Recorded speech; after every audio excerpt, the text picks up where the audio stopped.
Shalom, salam berkat dari kami untuk pendengar sekalian. Saat ini pendengar akan diberkati dengan program Hari Ini Harinya Tuhan bagian yang ke-8.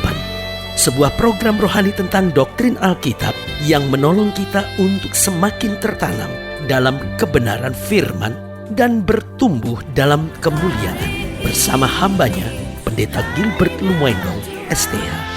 Banyak orang merasa doktrin Alkitab sebagai sesuatu yang membingungkan. Tetapi tahukah saudara bahwa doktrin Alkitab intinya adalah memahami Alkitab dengan benar, dengan pemahaman yang sistematis, sehingga kita terus dapat tertanam di dalam kebenaran firman, sehingga kita terus bertumbuh di dalam kemuliaan Allah.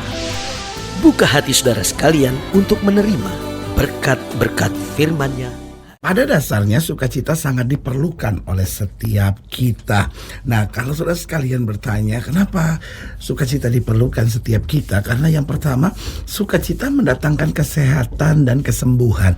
Tahukah saudara, kalau seorang itu bersukacita, maka yang pertama tubuhnya lebih sehat, bahkan antibodi dalam tubuhnya ini kekuatannya meningkat sehingga dapat mengalahkan segala macam virus penyakit. Karena itu Alkitab dengan tegas berkata, hati yang gembira adalah obat. Jadi sukacita sangat diperlukan setiap kita, karena sukacita mendatangkan kesehatan sekaligus dia mendatangkan kesembuhan bagi segala penyakit kita. Yang kedua saya pelajari, karena sukacita mendatangkan kekuatan dan ketenangan. Jadi sukacita ini bukan sekedar dia memberi kesehatan dan kesembuhan, tetapi juga mendatangkan kekuatan dan ketenangan dalam jiwa seseorang. Artinya ketika seorang itu sukacita, dia jauh lebih tenang, dia jauh lebih kuat dalam menghadapi berbagai masalah. Sehingga ada banyak orang sebetulnya gak kuat menghadapi masalah, bukan karena masalahnya terlalu berat. Saya khawatir karena dia sudah kehilangan sukacita.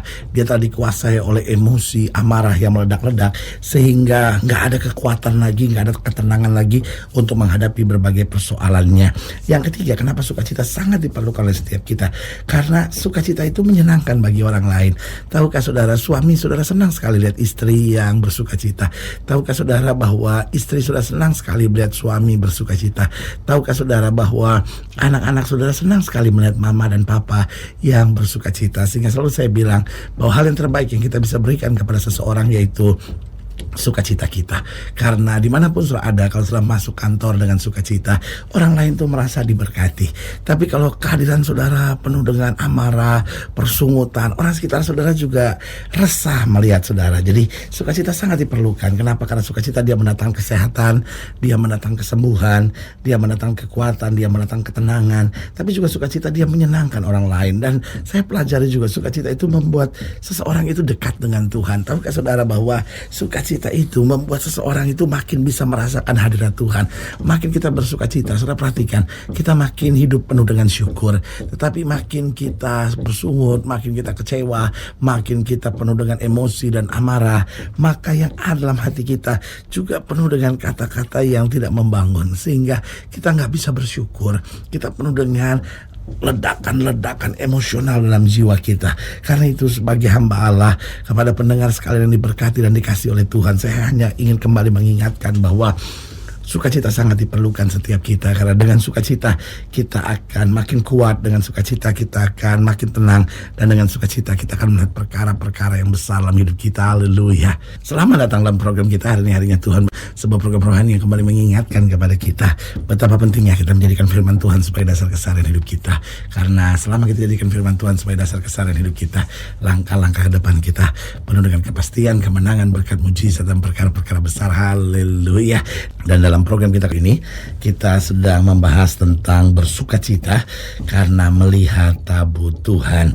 Nah, saudaraku yang kasih dalam Tuhan, memang pada dasarnya sukacita sangat diperlukan oleh setiap kita. Tetapi dasar sukacita kita sebetulnya menentukan kualitas sukacita kita. Karena ada beberapa dasar sukacita yang saya sebut dasar sukacita yang keliru. Contohnya, ada orang yang sukacita karena tidak ada masalah. Nah, ini kan keliru, saudara-saudara. Kenapa? Karena berarti kalau nggak ada masalah dia sukacita, berarti sebentar lagi ada masalah langsung kehilangan sukacita lagi. Nah, sukacita seperti ini kan saya sebut sukacita yang fluktuatif, ya kan, datang dan pergi. Lalu yang kedua, sukacita karena semua yang diinginkan tercapai. Tetapi pertanyaan saya, berapa lama? Itu artinya kalau yang kita inginkan tercapai kita sukacita. Tapi kalau apa yang kita inginkan tidak tercapai, wah, ngamuknya nggak karu-karuan, saudara. Sehingga hal ini saya sebut sukacita yang keliru. Dan yang ketiga yaitu sukacita karena melihat orang yang menyebalkan menerima hukuman. Nah, ini bahaya, ya kan? Karena orang itu nyakitin kita, tiba-tiba tabrakan, waduh kita senang benar gitu, ya kan? Karena orang itu pernah fitnah kita, sekarang dia masuk penjara, waduh senangnya minta ampun, kita wah syukur gitu, ya kan? Nah, ini sukacita yang bahaya, ini sukacita yang jahat, saudara.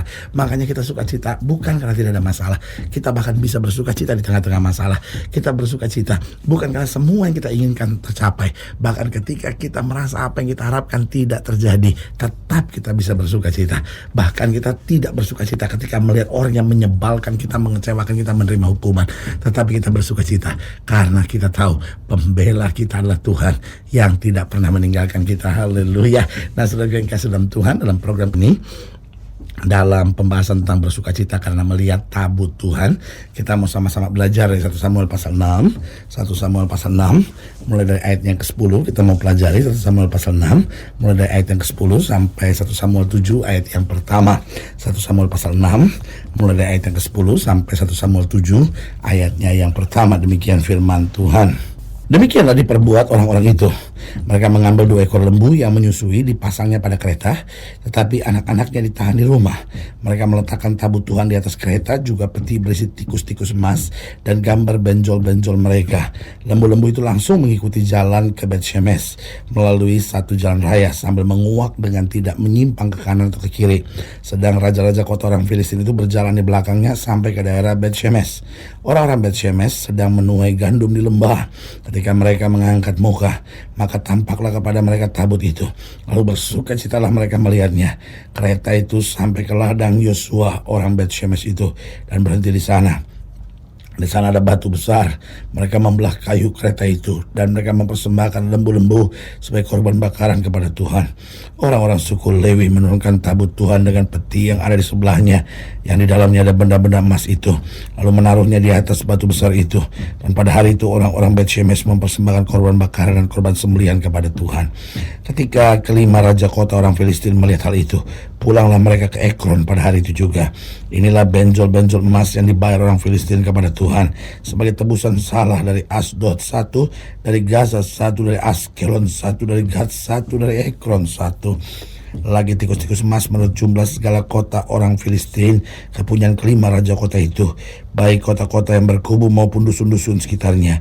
Dan batu besar yang di atasnya diletakkan mereka tabut Tuhan di ladang Yosua orang Bet-Shemesh itu adalah saksi sampai hari ini. Dan ia membunuh beberapa orang Bet-Shemesh karena mereka melihat dalam tabut Tuhan. Ia membunuh 70 orang dari rakyat itu. Rakyat itu berkabung karena Tuhan telah menghajar mereka dengan dahsyatnya. Dan orang-orang Bet-Shemesh berkata, siapakah yang tahan berdiri di hadapan Tuhan Allah yang kudus ini? Kepada siapakah ia akan berangkat meninggalkan kita? Lalu mereka mengirim utusan kepada penduduk Kiryat Yarim dengan pesan, orang Filistin telah mengembalikan tabut Tuhan. Datanglah dan angkutlah itu kepadamu. Lalu orang-orang Kiryat Yarim datang. Mereka mengangkat tabut Tuhan itu dan membawanya ke dalam rumah Abinadab yang di atas bukit. Dan Eleazar anaknya mereka kuduskan untuk menjaga tabut Tuhan itu.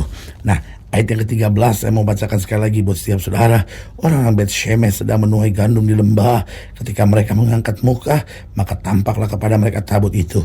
Lalu bersukacitalah mereka melihatnya. Mereka bersukacita karena melihat tabut Tuhan. Nah, saudara yang kasih dalam Tuhan, ini yang saya sebut dasar sukacita yang benar. Mereka bersukacita karena melihat Tuhan, karena mengalami kasih karunia Tuhan. Jadi kalau saudara tanya, pendeta apa sebetulnya dasar sukacita yang benar? Yang pertama, ketika kita menerima keselamatan dan pengampunan dosa, itulah sukacita kita. Kita melihat Tuhan, kita merasakan kasih karunia dan kita ingat, Tuhan, saya sudah diselamatkan, segala dosa saya sudah diampuni. Itu dasar sukacita kita. Artinya, oke, masalah saya mungkin masih banyak. Oke, mungkin mungkin kerinduan saya yang belum tercapai masih banyak, tetapi karena saya sudah diselamatkan, dosa saya sudah diampuni. Itu adalah sukacita yang terbesar yang dapat saya terima dalam hidup saya. Yang kedua, apa dasar sukacita kita? Karena kita menerima penyertaan malaikat.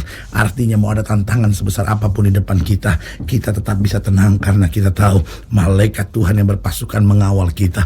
Orang boleh memfitnah, orang boleh bicara yang buruk, badai boleh terus menerpa dalam hidup kita, tapi kita pegang janji Tuhan. 1.000 boleh rebah di sisi kiri kita, 10.000 boleh rebah di sisi kanan kita, tapi itu tidak akan menimpa kita karena Tuhan memerintahkan malaikatnya berkemah di sekeliling orang yang takut akan Tuhan. Haleluya. Dan yang ketiga, dasar sukacita yang benar karena kita menerima tuntunan Roh Kudus. Artinya di tengah masalah bagaimanapun kita tidak pernah sendiri, Roh Kudus menyertai kita. Karena itu Pak, sebagai suami engkau tidak perlu takut Pak, sebagai istri engkau tidak perlu gentar, anak-anak muda engkau tidak pernah perlu cemas. Bahkan setiap bapak ibu yang sudah mengalami masa-masa pensiun, merasa usia sudah sepuh, sebagai hamba Allah saya mau ingatkan, tidak perlu kecil hati. Ada Roh Kudus yang memberi tuntunan buat setiap langkah kita dan memberikan ketenangan. Bahkan setiap ibu janda, setiap bapak duda, ingatlah bahwa ada Roh Kudus yang memberi tuntunan buat kita. Dan yang keempat, yang terakhir, dasar sukacita yang benar karena kita menerima jaminan hari depan. Hari ini kita boleh meneteskan air mata, tapi hari esok kita akan penuh dengan berkat, kemuliaan, dan kuasa Tuhan yang sempurna. Haleluya. Saudaraku yang kekasih dalam Tuhan, jika saudara ingin dilayani lebih jauh, hubungi kami melalui telepon, hubungi kami melalui surat, kunjungi website kami, karena kami ada untuk membawa Bapak Ibu saudara senantiasa lebih dekat pada Tuhan dan mengalami kasih kuasa mujizat yang luar biasa. Haleluya. Secara khusus melalui program ini juga saya mau berdoa buat setiap seorang yang sakit, setiap seorang yang berbeban berat, karena saya percaya bahwa bagi Allah tidak ada perkara yang mustahil.